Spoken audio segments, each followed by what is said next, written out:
খুব ভালো লাগছে সবার সঙ্গে দেখা করার এই সুযোগটা পেয়ে। এই পুলিশ সপ্তাহ উপলক্ষে এই সুযোগটা হলো।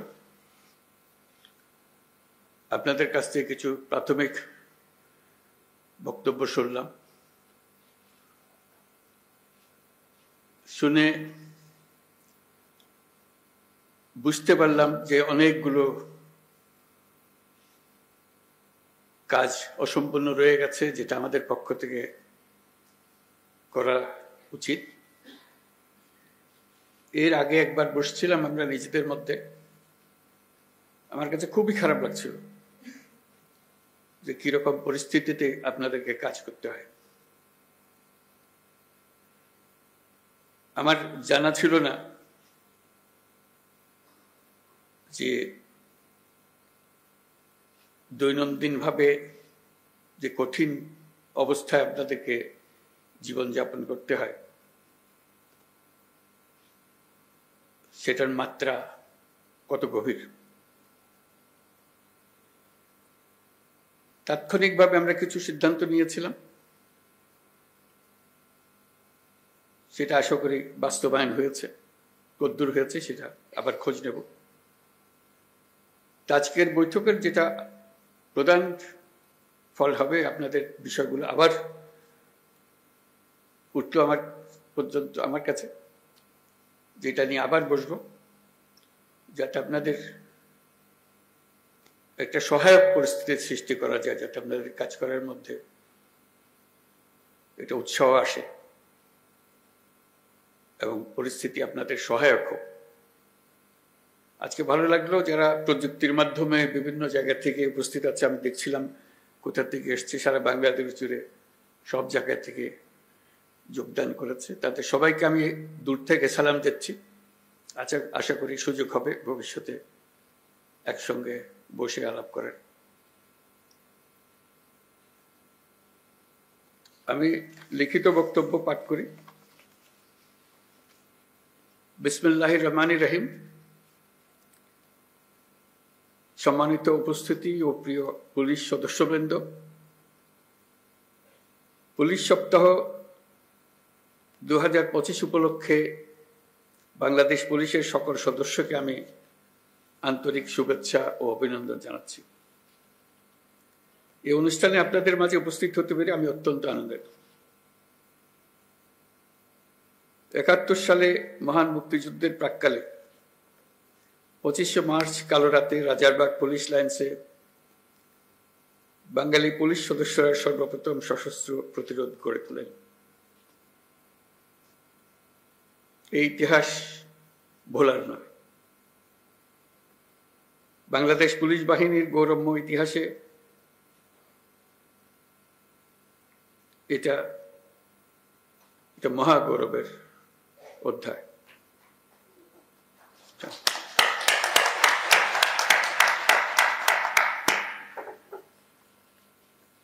আজকের দিনে এই মহান মুক্তিযুদ্ধের শহীদ পুলিশ সদস্যদের আমি গভীর শ্রদ্ধা নিবেদন করছি। সর্বস্তরের মানুষের অধিকার, মর্যাদা, ন্যায় বিচার প্রতিষ্ঠিত হবে, কোনো বৈষম্য থাকবে না। যুগ যুগ ধরে এটাই ছিল মানুষের মহান আকাঙ্ক্ষা। এই আকাঙ্ক্ষা পূরণে জোর ভূমিকা রাখতে হবে আইন শৃঙ্খলা বাহিনীকে। স্বৈরাচারী শাসনামলের 15 বছরে দেশের পুলিশ বাহিনীকে দলীয় বাহিনীতে পরিণত করায় সমস্ত ব্যবস্থা ধ্বংস হয়ে গিয়েছিল। স্বৈরাচারের অবৈধ অন্যায় আদেশ পালন করতে গিয়ে পুলিশ বাহিনী ব্যাপকভাবে জনরোষের মুখে পড়ে। অনেক সৎ পুলিশ সদস্যদেরও এই জন্য মাশুল দিতে হয়েছে।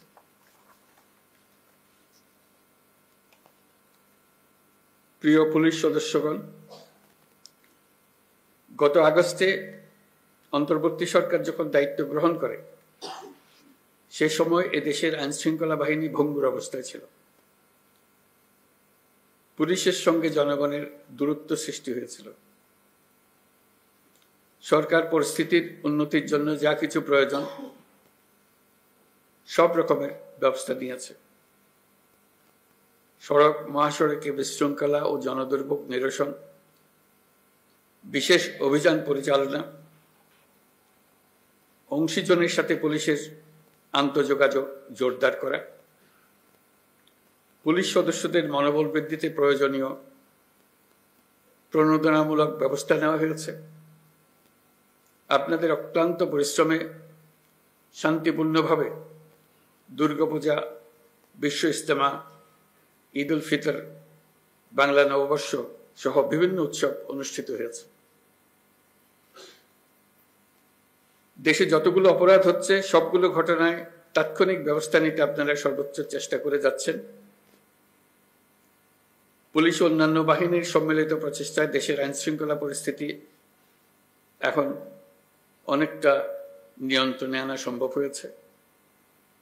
এই জন্য আমি পুলিশ সহ সকলকে আন্তরিক ধন্যবাদ জানাই।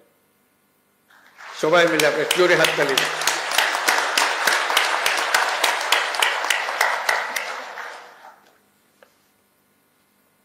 এই হাততালি আপনাদের প্রাপ্য।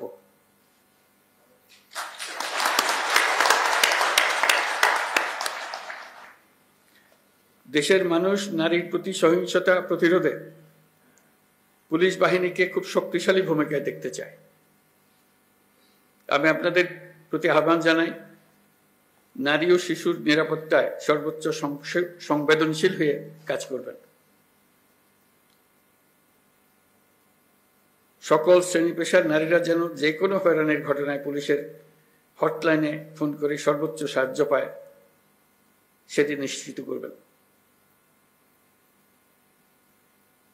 নারী এবং শিশু নিরাপত্তা পেলে আমরা বুঝতে পারব দেশ নিরাপত্তার দিকে অনেক দূরে এগিয়ে গেছে।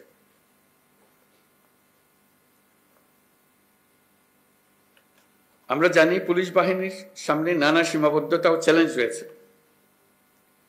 অপ্রতুল জনবল, লজিস্টিক্স, পর্যাপ্ত বাজেট ইত্যাদি। কিন্তু আমাদের সবচেয়ে বড় চ্যালেঞ্জ হলো বিগত 16 বছরে পুলিশ জনগণের মধ্যে যে দূরত্ব সৃষ্টি হয়েছে সেই দূরত্ব কমিয়ে আনা, পুলিশ বাহিনীর প্রতি মানুষের আস্থা ফিরিয়ে আনা। আমি বলবো এটা কঠিন না। একবার সে আন্তরিক পরিবেশ সৃষ্টি হলে এই বন্ধন অটুট থাকবে। আমাদের সমাজ যে একটা সুশৃঙ্খল সমাজ, সেটা প্রমাণিত হবে। আমাদের সবাই মিলে একটা সর্বাত্মক প্রচেষ্টা হবে যেন মানুষ এবং পুলিশের মধ্যে দূরত্ব আমরা গুছিয়ে ফেলতে পারি। মানুষ পুলিশকে দেখলেই তাকে বন্ধু হিসেবে বরণ করে নিতে এগিয়ে আসে। তার প্রতি কোনো বিরূপ মনোভাব যেন মানুষের মনে না থাকে।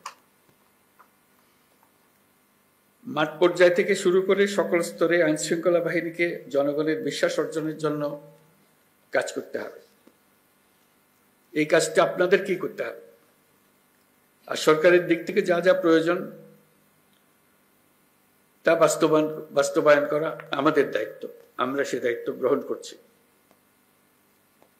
পুলিশের সংস্কারের লক্ষ্যে অন্তর্বর্তীকালীন সরকার উদ্যোগ নিয়েছে। তৃণমূল পর্যায়ে কর্মরত পুলিশ সদস্যদের কল্যাণে কয়েকটি বিষয়ে দ্রুত ব্যবস্থা নেওয়া হয়েছে। আজকের এই মিটিং এর পরে আপনাদের সঙ্গে, সবার সঙ্গে, সারা দেশের সবার সঙ্গে সাক্ষাৎ হওয়ার কারণে, আপনাদের কথা শোনার কারণে আমরা আবার দ্রুত একবার বসবো সবাই মিলে, যাতে করে যে সমস্ত সমস্যা আছে সেগুলা দ্রুত সমাধান বাস্তবায়ন করা যায়। সেটা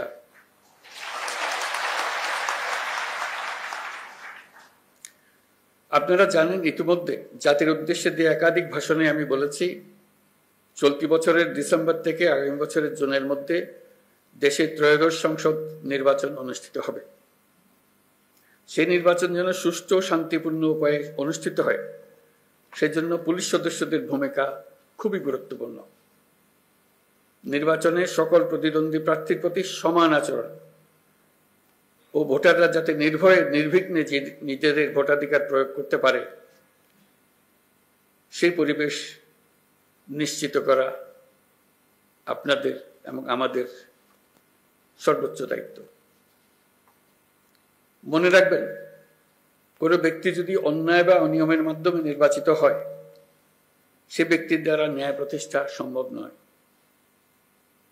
সুতরাং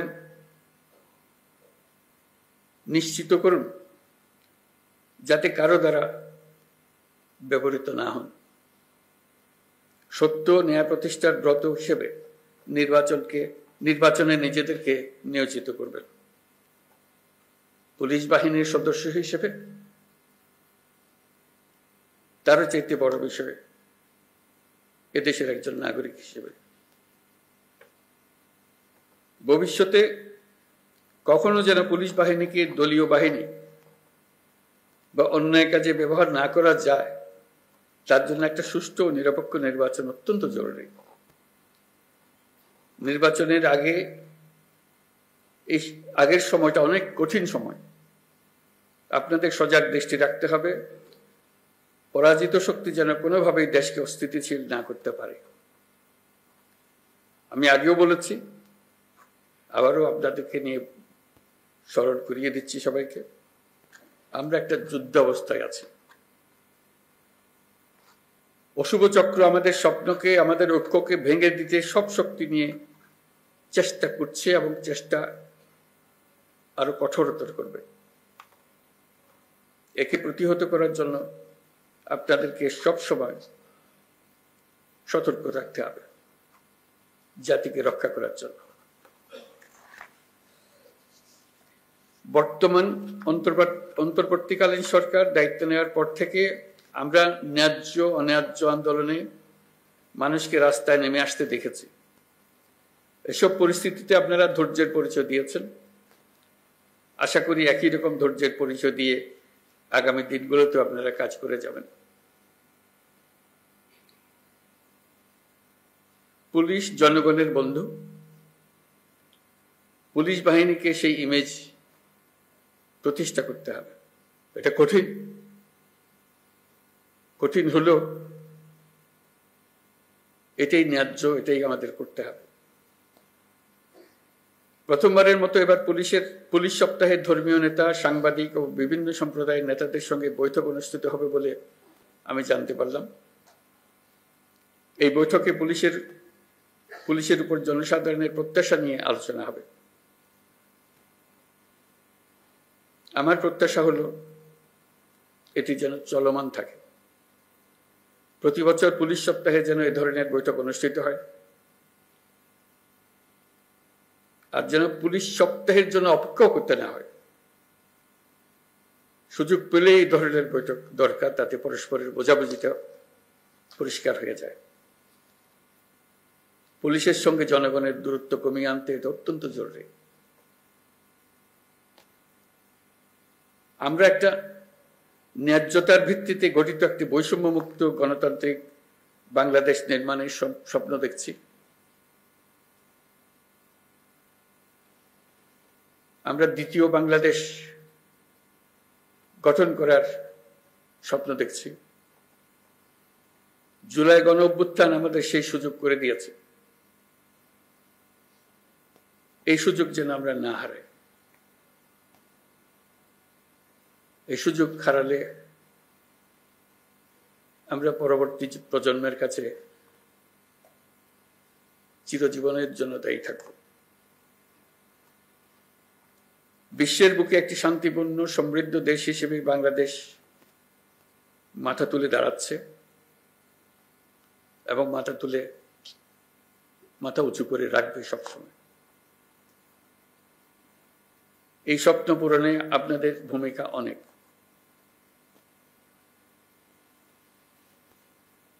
আপনারাই এই স্বপ্ন বাস্তবায়নের মূল শক্তি।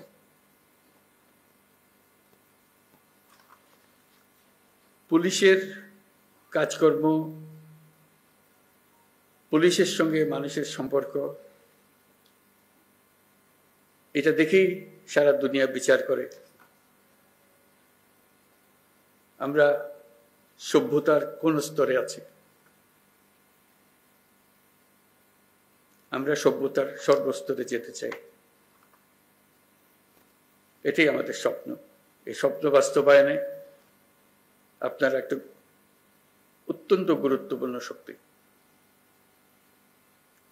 বাংলাদেশ পুলিশ বাহিনী যেন গোটা বিশ্বে প্রশংসিত হয়, দেশের সকল মানুষের কাছে প্রশংসিত হয়, এই প্রত্যাশা নিয়ে আমার বক্তব্য শেষ করছি। সবাই ভালো থাকবেন। আসসালামু আলাইকুম।